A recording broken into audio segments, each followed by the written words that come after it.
हरे कृष्णा। आज हम मोहिनी एकादशी के ऊपर कुछ चर्चा करेंगे। जैसे कि एक बार युधिष्ठिर महाराज जी ने भगवान कृष्ण से कहा कि हे जनार्दन, इस मई महीने में आने वाली एकादशी का कुछ वर्णन कीजिए, मुझे उनके बारे में कुछ बताइए। तो भगवान कृष्ण ने महाराज युधिष्ठिर से कहा कि मैं आपको एक बार वशिष्ठ जी तथा रामचंद्र जी के बीच में जो बात हुई उसके बारे में कुछ बताता हूँ। तो एक बार भगवान राम वशिष्ठ जी से पूछते हैं कि ऐसा कौन सा उपवास है जिसके करने से सभी पापों से हम बच सकते हैं तथा इस दुखों से दूर हो सकते हैं। तो वशिष्ठ जी ने कहा उस एकादशी का नाम है मोहिनी एकादशी, जो मई महीने में आता है। अब मैं इसका आपको एक महिमा बताता हूँ। तो एक बार भद्रवती नामक शहर में एक धनपाल नामक व्यापारी रहता था। कहते कि उनके पास बहुत सारे धन थे और उनके 5 पुत्र भी थे। और सबसे बड़ी बात कि जो धनपाल है वह भगवान विष्णु के बहुत बड़े भक्त थे। परंतु प्रॉब्लम ये था कि उसके 5 पुत्र में से जो एक पुत्र था वह बहुत पापी था।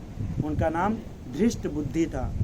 धृष्ट बुद्धि हमेशा वेश्याओं के संग में रहता था, गलत कार्य में लगे रहता था और हमेशा जुआ खेलने में, शराब पीने में या भोग भोगने में लगा रहता था। यहाँ तक कि अपने परिवारों का सम्मान भी नहीं करता था, उनको भी अपमान करता था। तो एक समय जब धनपाल जी रास्ते से गुजर रहे थे तो रास्ते में देखते हैं कि उनका बेटा जो है वह एक वेश्या के साथ हाथ में हाथ डाले घूम रहा है। तो यह देखकर उन्हें बहुत दुख हुआ। फिर उन्होंने देखा कि अब मुझे इसके साथ क्या करना चाहिए।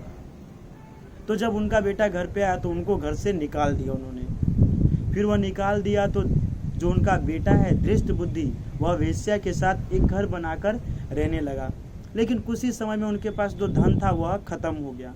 तो जब उसके पास धन ही था नहीं था तो वेश्या भी उनके साथ रहकर क्या करती, तो वेश्या भी वहाँ से उसको छोड़कर चली जाती है। इस प्रकार वह एकदम भिखारी जैसा हो जाता। उसके पास कोई चीज़ नहीं रहता, कोई वस्तु नहीं खाने की, पीने की, ओढ़ने की, बिछाने की। तो फिर विचार करता है कि मुझे क्या करना चाहिए। तो वह एक राज्य में जाकर वहाँ पर चोरी करने का प्रयास करता है। तो जब वह चोरी करता है तो जो सिपाही है उसे पकड़ लेता है, पकड़ता और राजा के पास ले जाता और कहता है कि इन्होंने हमारे राज्य के अंदर चोरी करने की कोशिश की है। तो राजा जो रहता है वह देखता है, फिर पूछता है कि तुम किसके पुत्र हो। तो कहता है कि मैं धनपाल का पुत्र हूँ। तो वह राजा धनपाल को जानते थे क्योंकि वो कितने बड़े भगवान विष्णु के भक्त थे, तो इसलिए उन्होंने उनको माफ कर दिया।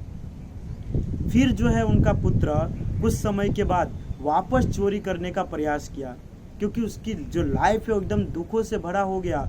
कुछ खाने को नहीं था, पीने को नहीं। ऐसे कंडीशन में वो क्या करे, काम भी नहीं कर सकता था। तो फिर से उन्होंने एक राज्य के अंदर चोरी करने के लिए गया। तो जब वह चोरी किया तो तुरंत ही उस सिपाही ने उसे पकड़ लिया और वहाँ पर उसे कोरे से मारा गया। और कोरे से मारने के बाद राजा ने आदेश दिया कि इसको हमारे राज्य से दूर जंगल में फेंक दो। तो उसे जंगल में भेज दिया गया। जब जंगल में गया तो जंगल में वह जंगली जानवर, मोर, शेर, बाघ, इन सब को काट कर खाने लगा, क्योंकि उसके पास दूसरा कोई उपाय नहीं है। वह चिंता भी में रहता था और दुखी भी रहता था, पर कोई ऑप्शन नहीं था। तो एक बार गंगा के किनारे एक ऋषि मुनि वहाँ पर जप कर रहे थे। तो उन्होंने उस ऋषि मुनि को देखा। फिर ऋषि मुनि गंगा में स्नान करके बाहर आए तो वह उनके सामने गया। तो जैसे उसके सामने गए तो ऋषि मुनि के जो वस्त्र है वह एकदम गिल्ले थे। तो वस्त्र के अंदर से 2-3 बूंद जो है उसके शरीर के ऊपर पड़ा।